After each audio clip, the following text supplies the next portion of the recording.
Hello, and welcome everyone to Junction Reads. I'm your guest host, Kevin Wilson.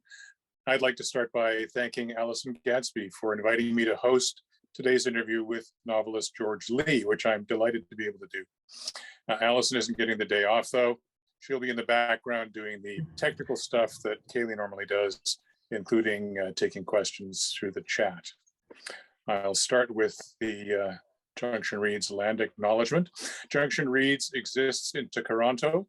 For thousands of years, it has been the traditional land of the Wendat Anishinaabe Nation, the Haudenosaunee Confederacy, and most recently, the Mississaugas of the New Credit First Nation. It is still home to many Indigenous peoples from across Turtle Island, and we are grateful to have the opportunity to work in the community on their territory. Hello, George. Welcome to Junction Reads. Hi, thank you for having me. Before we get into your novel, I'll start with the question that Junction Reads typically starts with. What are you reading right now? Right now, I'm reading an old book. It was published in the 1960s, but with new translation. The title is The Old Capital, written by the Japanese author Yasunori Kawabata. It is here with new layout and translation here. So as we can see from the title page, second title page, there's 3 lines for 3 words. So it's an ordinary story, but it's beautifully written by using extraordinary poetic prose style. The storyline is pretty simple. It's set in the traditional city, Kyoto. Which was the old capital. Yeah, this is the old capital, yeah, in post-war Japan. It is about a young lady whose name is Chieko. She was adopted daughter of one kimono designer's family. When she grows up, she ponders the two diversions or narratives about her adoption, or rather abduction. One narrative is given by her adoptive father, which is in contrast or in conflict by another version given by her adopted mother. When she grows up, she was struggling to understand the 2 versions about her childhood, about her identity, amidst of the tension between tradition and renovation in arts and design. And the 2 narratives conflict with each other. And there's a way to find out a resolution in the novel. As the story unravels, Chieko discovers by chance that she has a twin sister who is very reluctant for some reason to join her in the adopted family. She even refuses to visit her. Upon her repeated request, she comes to her family, sleeps there for one night, and then by the end of the novel, she decided to go away and disappear from her life and from her adopted family. This is pretty much a simple storyline here. The book is written like a haiku style, as I just show you the 3 lines, which is suggestive of the poems, the traditional haiku Japanese poems. Most of the paragraphs sometimes consist of 1 sentence.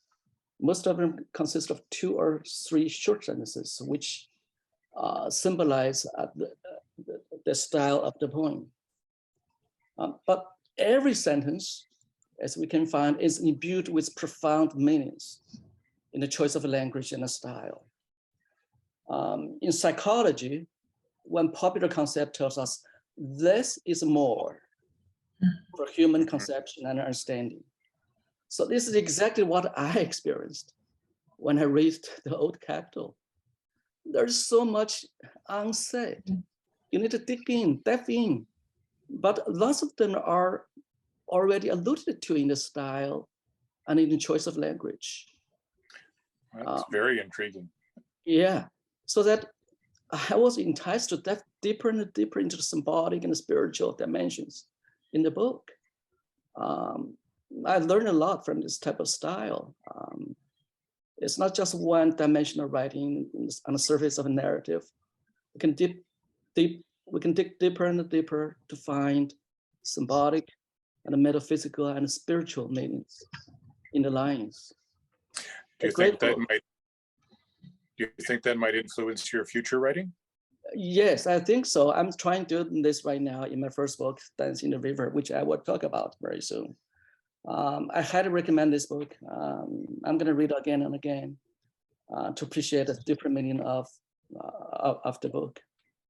Thank you for sharing that with us, George. May I read your bio before we get to the reading itself? Please. Okay, George Lee was born and raised in China. He earned an MA in English Literature from the University of Calgary and a Juris Doctor degree from the University of Victoria. His debut novel, Dancing in the River, which we'll be talking about today, won the 2021 Guernica Prize for Literary Fiction. The prize was awarded a little over a year ago, and it was released just this past November. George practices law in Vancouver, where he lives with his family. Okay, I'd ask you to read us a bit from your novel now, please, George. Sure, I'd be happy to. Book. And if anyone has any questions for George along the way, please put them in the chat or message Allison directly, and we'll get to those later on in this session. This book consists of 3 parts, 36 chapters. Chapter 33, number 33 is symbolic. If I have time, I'm going to talk about the number 33 in Chinese culture. I'm going to read the prologue, which I think is very important to provide a foundation for the whole book in terms of perspective, tone, and implications. And then I'm going to read a couple of pages from the last chapter, concluding chapter 36.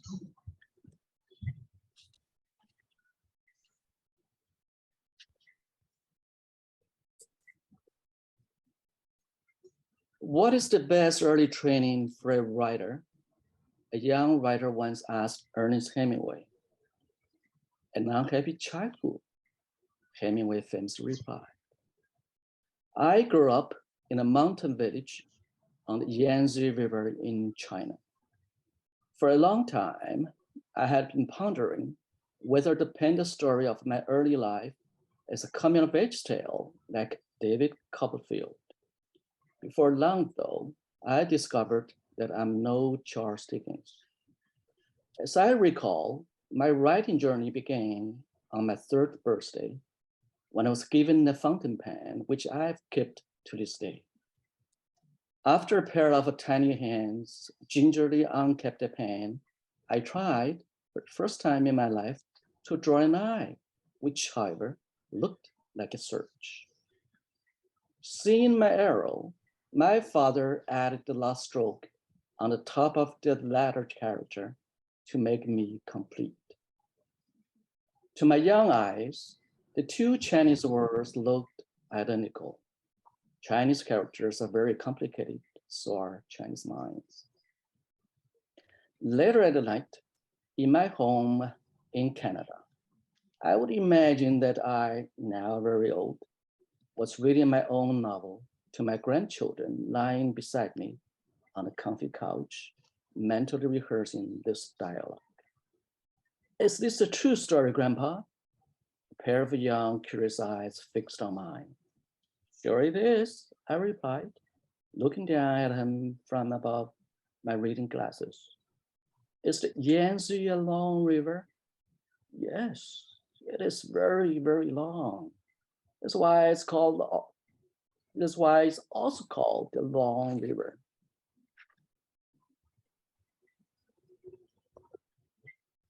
Are you the boy in the novel, Grandpa? I paused for a moment, unsure how to reply. Sort of, but he's like every other boy in China in those days.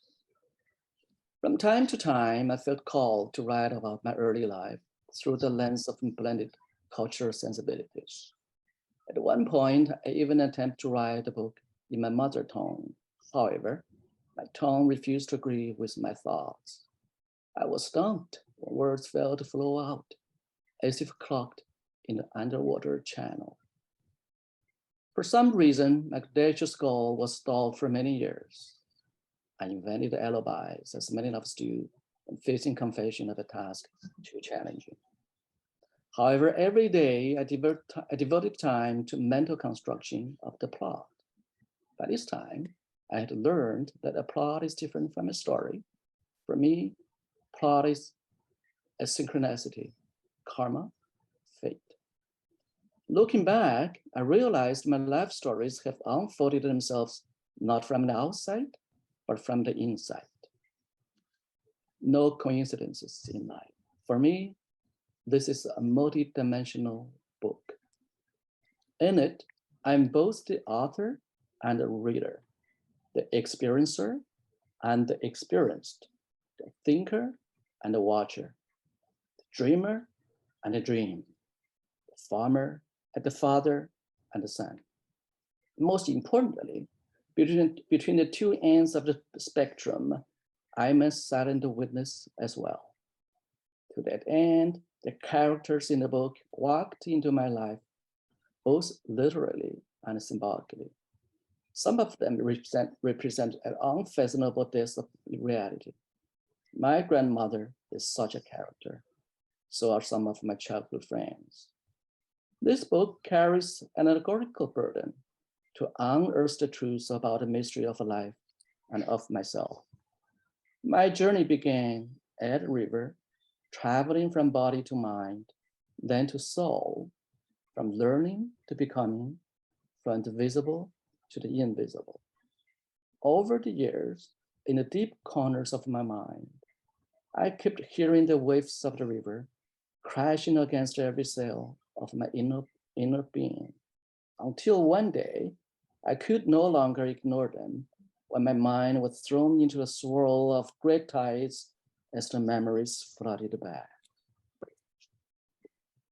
To my surprise, I discovered that my memory is like a multi-layered onion. As I peeled it layer after layer, tears well up and it hurts, deeply buried in the corners. But soon after I embarked on this journey, the healing process had also begun. Most of the events in this book occurred in my early life.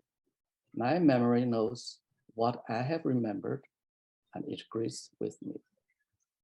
As green as I was about the world, I stood still and alone on the edge of the river, observing myself with a young, distant eye, listening to the solemn whisper of the waves, tempted to catch a glimpse of light hidden behind the clouded clouds. The sentences rattled in my brain and banged on the door of my heart. Finally, the pages opened in the wind and carried its tale far and wide. As I was writing this book, I felt as though a mighty hand was guiding my thoughts and my pen. The mind is like a river flowing through human consciousness into a deep ocean. Upon entering the depths of my soul, I found a stream as it trickled down toward a long river. And when I was waded into the river, currents of dreams and emotions flooded wordlessly through my consciousness. I use English words to bridge the gap. Now I'm going to read a couple of pages from the concluding chapter, chapter 36.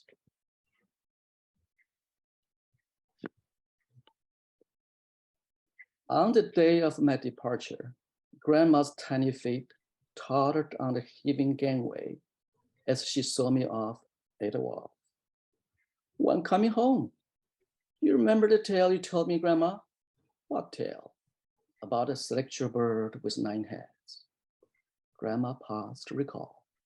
She seemed to remember something, then thrusted her wrinkled hand into her breast pocket, from which I'd stolen money. Here for you. Do you want to bury with me? She drew forth a small wrapped puzzle. What is it? Imagination. She tried to strengthen her stooped back while unfolding the yellow deck cards.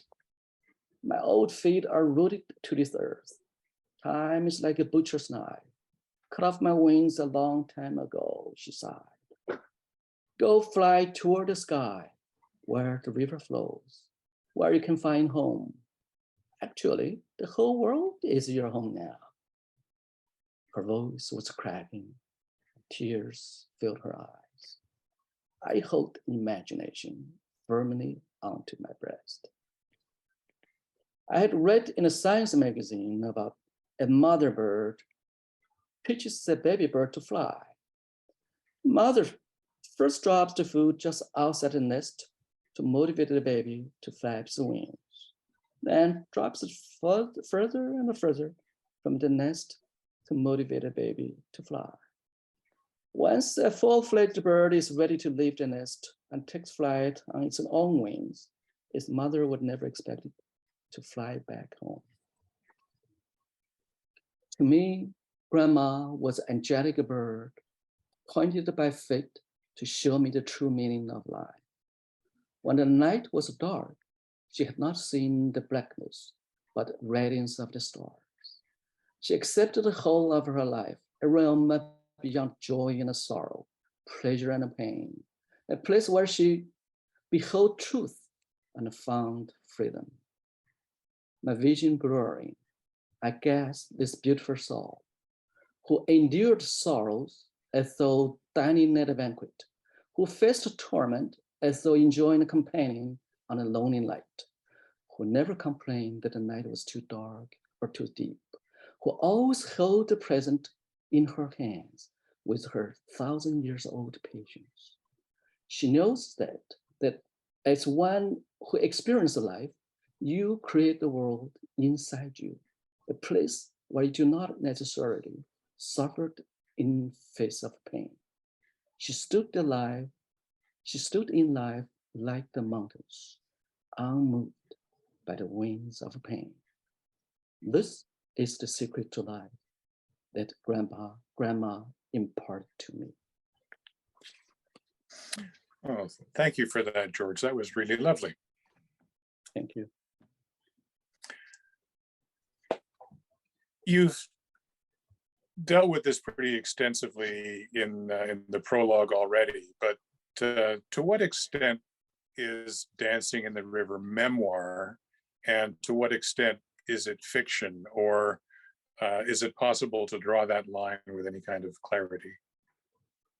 When readers read this book, they tell me it's autobiography. Before answering your question, Kevin, I'm going to start with a well-known butterfly dream written by an ancient Taoist philosopher. His name is Zhuangzi. The story goes like this. Once the philosopher had a dream. In a dream, he's truly a butterfly who is happy and free. When he came out of this dream, however, the philosopher realized that he was dreaming. Then he was pondering the following questions. Was I the man who had dreamed about a butterfly? Or was I the butterfly dreaming about the man? This question is also known as the butterfly paradox now, articulates the human dilemma about reality and illusion. When I started writing, I thought I was writing a memoir, but soon I was burdened with the restriction of factuality and factfulness, which result in limitation of freedom and creativity for me.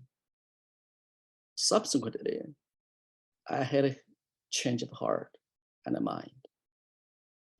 This conscious decision was intended to serve one of the thematic purposes.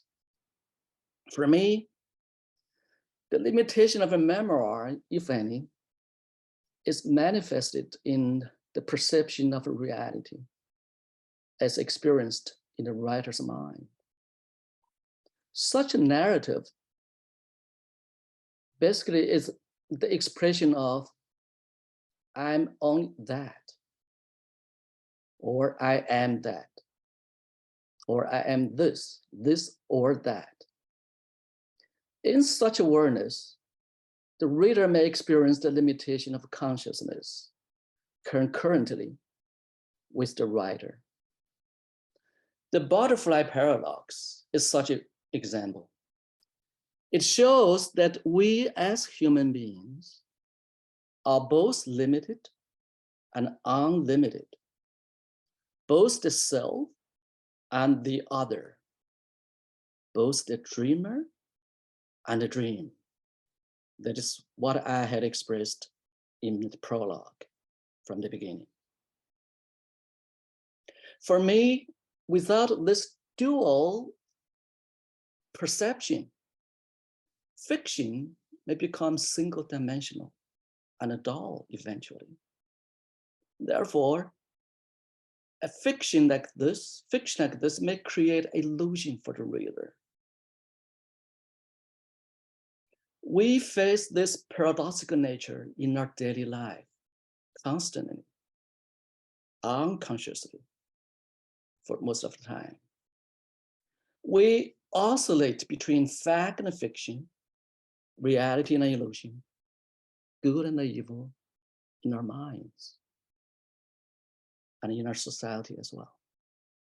In my book, such self-consciousness is of prime importance because through fiction, I approach the fundamental theme of perception of human existence. The narrative structure of my book represents a result of this synthetical perception, a reflection of the human struggle and reconciliation of opposites, which lies in the philosophy of Taoism. For this reason, my book consists of 3 parts, 3 books. If part 1 of the book represents a thesis, then part 2 is an antithesis, and part 3 ultimately is synthesis. If you want me drawing a line between fact and fiction, I would say about half of the events depicted in the book actually happened to me or to my family or around me. For example, in the book, I describe an incident where an innocent peasant or farmer rushed on stage with a red brick and cracked open the head, skull of the performer, an actor who was playing the role of an evil landowner. This incident actually occurred in my neighboring village during the Cultural Revolution when I was a child. Through this example, I want to show that fact and fiction are often blended in Chinese culture. And most people in China don't have an eye to distinguish truth from myth. So the merging of the 2 elements, fact and fiction, is well intended in my book. In real life, we try to find meanings in actual events. In fiction, the events are imbued with meanings, and we authors make life meaningful in novels. As in life, so in fiction. In plotting The Dance in the River, I appropriated the idea of synchronicity and the concept of karma to bridge the divide between life and fiction. The narrator of this book is outspoken about this in the prologue that I already read. According to Carl Jung, the Swiss psychologist, our inner outer worlds are spiritually intertwined, and they connect through coincidences, as we call it, in the physical realm, in reality. The Answer in the River is a coming of age for a young Chinese, but also it is a story about coming into consciousness for an ancient civilization. It's a new song for China. Little Bride's father is called Old Song. I use it as an allusion. I frequently revoke the story and the image of Chu Yuan, an ancient Chinese poet. Because of him, the custom of eating rice dumplings and drag boat racing is still celebrated today in China and worldwide. Intentionally, I use him to represent the lost soul of China. Also, similar images of nine-headed bird, the phoenix, the crane, are also used and found in the book. So, the conscious merging of fact and fiction is one of the metaphysical tasks of this book. When the opposites clash, the opposites between fact and fiction clash in reader's mind, reader can become aware of this tension, and they can raise the level of consciousness. I provided a lengthy answer, Kevin, to your question. I feel I must explain. However, I'm also conscious that a novel is taking a life of its own when a reader opens pages.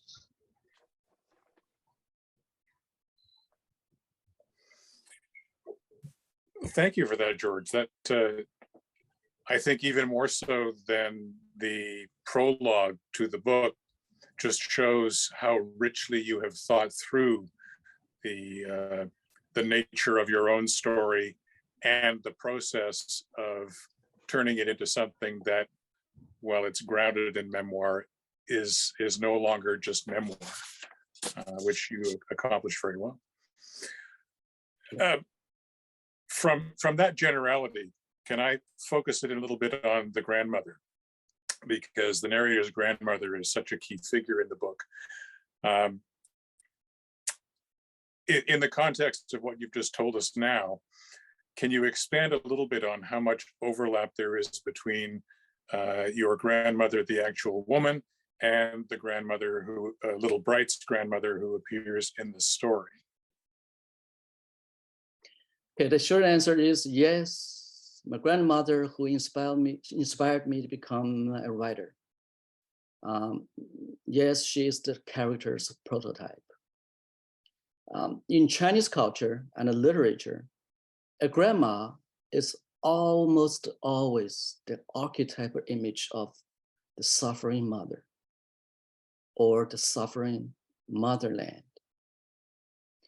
Many details about grandmother's character were copied and amplified from my own grandmother, who passed away.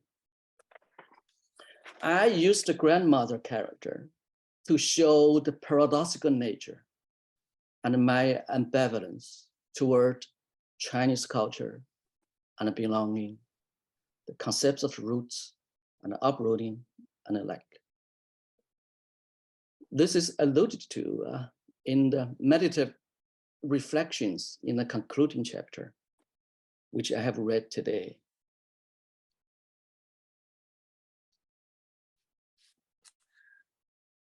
Your narrator says that much of his grandmother's homespun wisdom rings true today. Are there any particular bits of your grandmother's wisdom that you still come back to in your own life?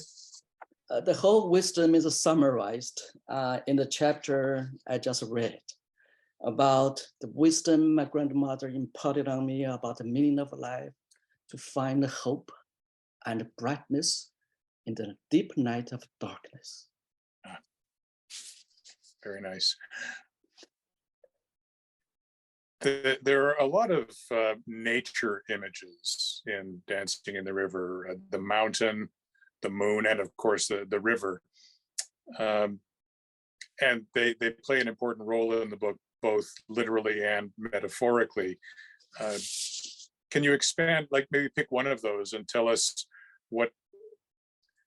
how you chose to expand on that image as having such a role in the course of the novel? Thank you, Kevin. I'm glad you asked. Yes, sure. I'm going to talk about the images of the river, which is a central image in the book, and the Phoenix Mountain, which is very important as well. In Chinese culture and literature, rivers and mountains symbolize civilization. I used the image of a phoenix to allude to the rejuvenation of an old generation, which is my hope.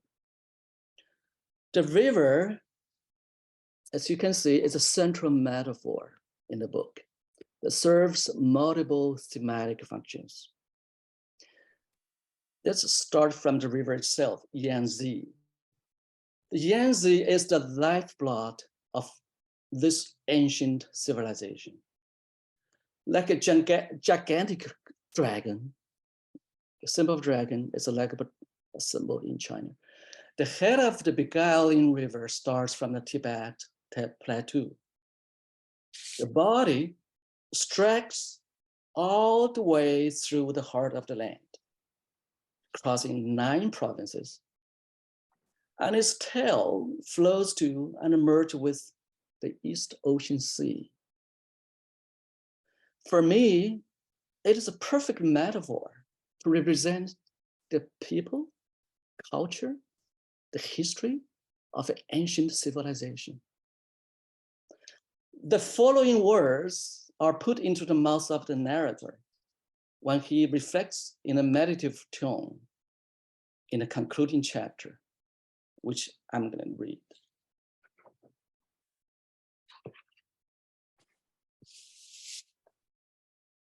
Quote, the destiny of a river is to float into an ocean.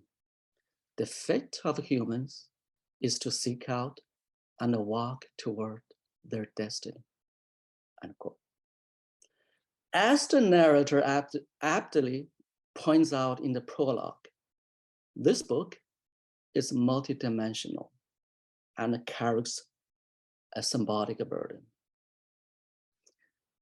From the metaphysical level, the image of the river is also used to represent human consciousness. At the beginning of part 2, I quoted A.G. Mohan's epigraph to illustrate this point. The mind is like a river. The thoughts are like the various droplets of water. We are submerged in that water. Stay on the bank and watch your mind. In addition, the physical upstream and downstream journeys of the protagonist, Little Bride, as reflected in the narrative of the book, also parallel the elevation of the state of becoming, from self to being, from outside to inside, from the visible to the invisible. Most importantly, the book is also reflective of the state of 3-dimensional conditions of human existence. Now I'm going to talk about. In part 1, sorry, I haven't finished, Kevin. So I'm talking about the 3-dimensional human existence as described in this book in 3 parts. In part 1 of the book, events and stories unfolded around the painful illusion of existence. In other words, the animal-like existence, which is reflective of and translated into the images of animals being slaughtered in the story. In part two, the protagonist experienced some liberation from the burden of body and mind, thanks to his reading and understanding of English literature and psychology. Through his more profound understanding of human psychology and intellectual powerful reasoning, he has a change of perception, the protagonist, towards his own culture, his education, his tradition, and his life as a whole. Finally, in part three, the protagonist suddenly realizes that our subconscious existence is the reality. And our conscious world is exclusive because it is a creation of a human mind. In the metaphysical realm, as the protagonist realizes later on, good and evil are less evident than in the real world. Moral evaluations of human nature, as evident in the culture, the Chinese culture, or in other words, moral laws, which dominate the history of this ancient civilization, they are not valid anymore in the metaphysical realm when you go beyond good and evil. Therefore, this type of self-knowledge or self-consciousness, I also call it I am consciousness, is the heart and essence of the state of becoming in the protagonist's life. At the end of this book, Little Bride finds freedom and liberation to separate himself from his illusory identity, which was rooted in his homeland and oppressive culture. In other words, he finds a life goal and his destiny like those other heroes in a typical coming of age story. This type of awareness is woven into the plot and stories of the book, and it's also reflected in the selection of life events and a choice of language as well. I did all this sometimes consciously and other times unconsciously.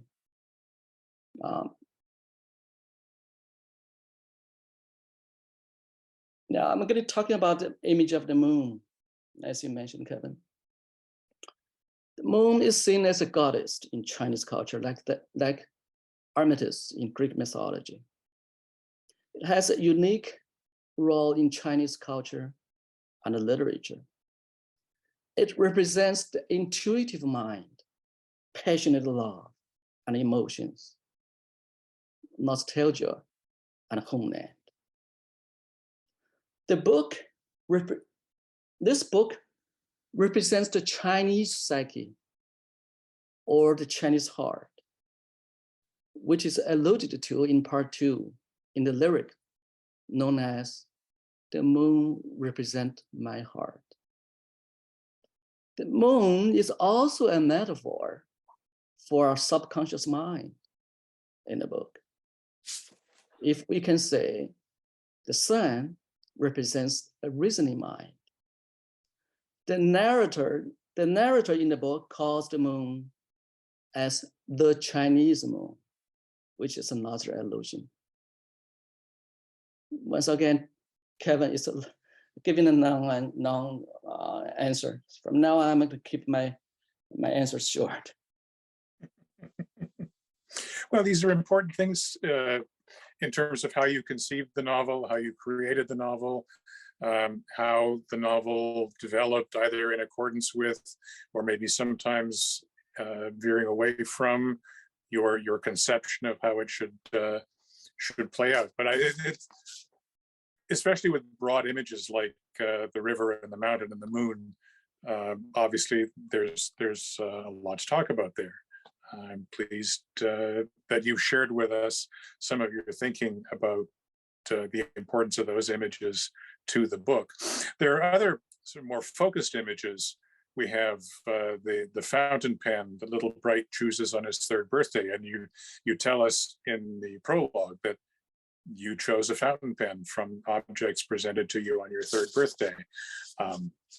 Presumably, the pen represents written language and has that connection with little Bright's journey. But there are other specific images. I think particularly intrigued by the wooden bench that little Bright's grandmother chops at with a carving knife at certain points of tension in the story.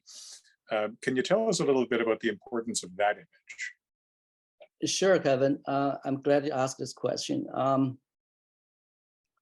I love to talk about these images and meaningful metaphors, especially the one that you mentioned,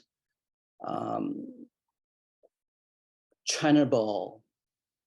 I'm going to add another one, jet bracelets and the clock on the wall. Talk about a China ball first. When I talk about China here now, in lowercase China, the China ball. So this is the bowl that that basically seals little Bright's fate. You know, for yes. Those who aren't familiar with the place the China bowl has in the narrative. Yes, a ball of water from the river, Yangtze River. I arrange all these incidents or events intentionally to reflect the purpose and the theme for coming of age. On its surface, the dedicated, fragile China is synonymous with the great kingdom of China. So you can see I play the words a little bit ironically. The capital letter China is the name of the country that begins with the first emperor of China. I inserted an anecdote about the first emperor of China from the very beginning after the prologue as a preface to the whole story, book one, I mean. As the story shows in the beginning, a young man is thirsty, and a pretty lady offers him a bowl of water. Then the young man and young lady became the protagonist of little Bright's parents. This is called fate, over which we have no control, no say, or no choice. However, in chapter 35, at his mother's deathbed, his father, in a fit of rage, throws the China ball, the same China ball that holds the water, against the wall, smashing it into pieces. Ironically, this is the same ball that sealed little Bright's fate. As the narrator says in the book, I'm going to quote here, "My fate in the China ball has finally broken. The spell on me was finally broken. The curse was finally broken." Unquote. So the fate generally symbolized by the bowl, but from what you said earlier, the bowl being a small C China bowl standing for large C China, the country, also symbolizes little Bright's upcoming freedom from the constraints of the rigidly organized Chinese society. Exactly, Kevin. Yes, when his consciousness has been lifted and realized he can control his own destiny, So I use this ball, smash in the ball, break the seal to symbolize this turning point. Now I'm going to talk about this one, maybe not that real visible. The jet bracelet is a very important image. Okay, and then there's a question from the audience, so we'll get to that as well after you deal with the bracelet.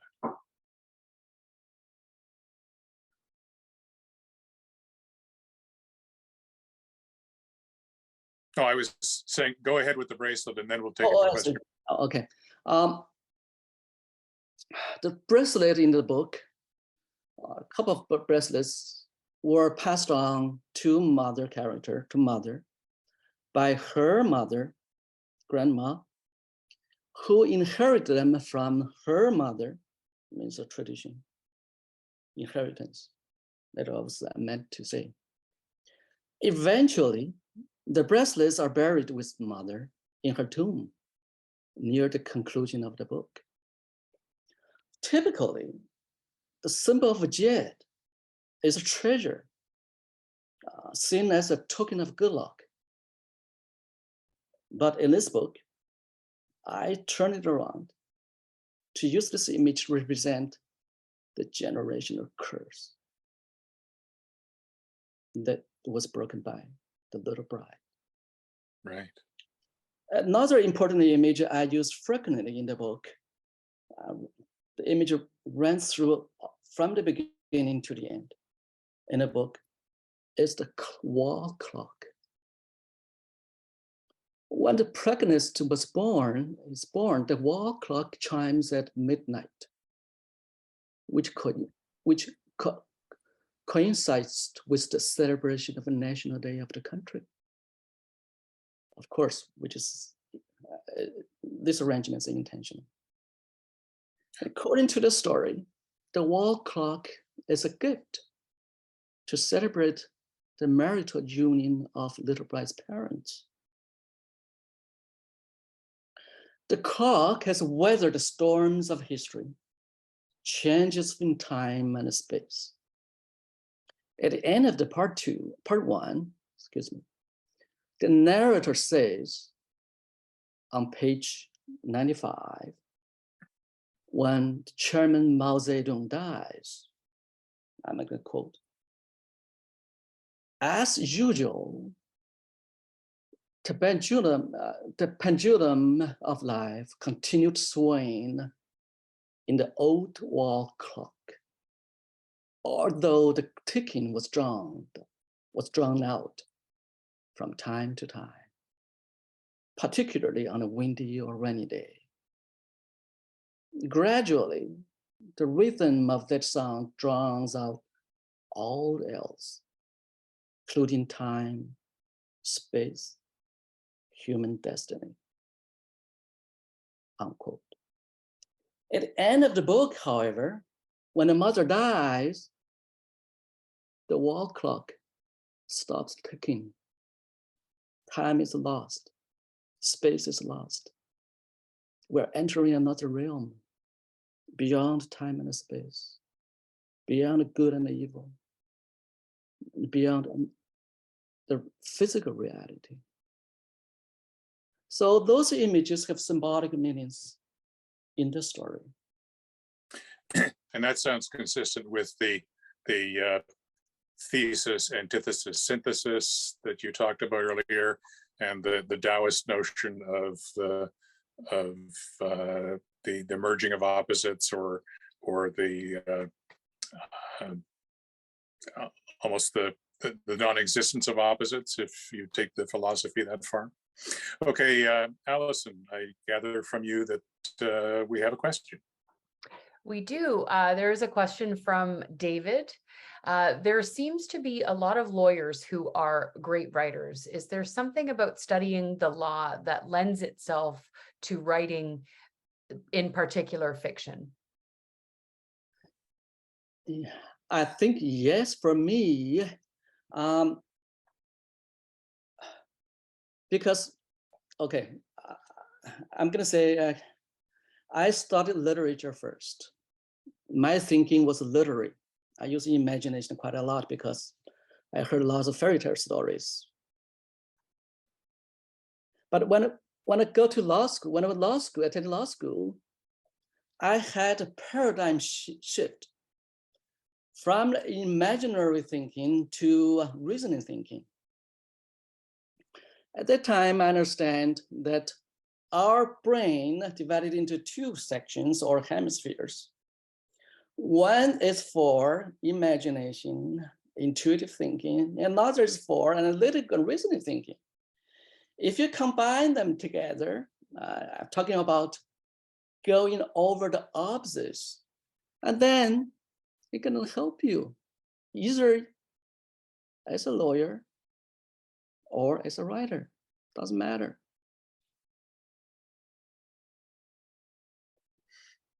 Thank you. That's all the questions I have for now. If you want to do the raffle or yeah, why don't we move to the raffle? Thank you to Guernica Editions for donating 2 copies of Dancing in the River for the raffle.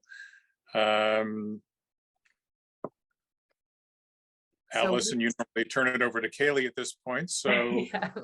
I will turn it over to you. Thank you so much. Thank you so much, George, for joining us today. I am pleased to raffle off a copy from, as Kevin mentioned, Guernica. And we are going to raffle off a copy on social media. So when we share the video, we'll do a sort of raffle among the people who like and retweet and reshare the video. So I don't have a nice little thing like Kaylee, a nice little cup like Kaylee has.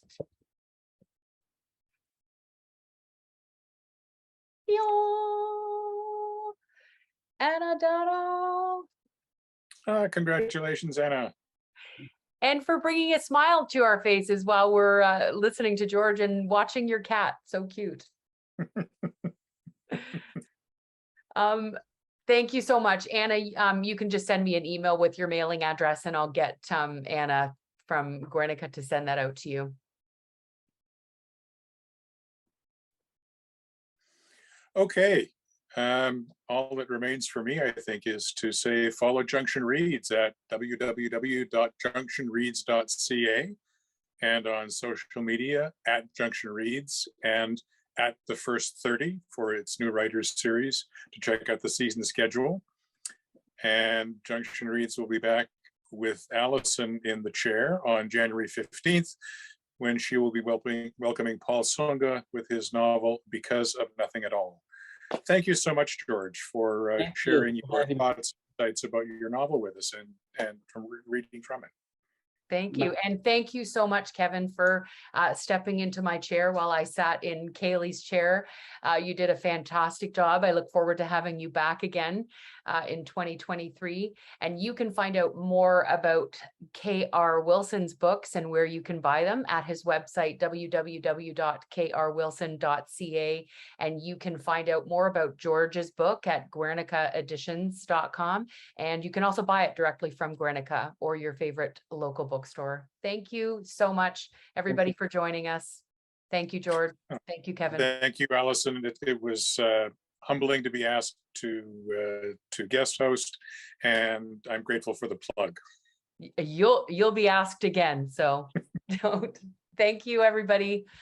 Have a great night.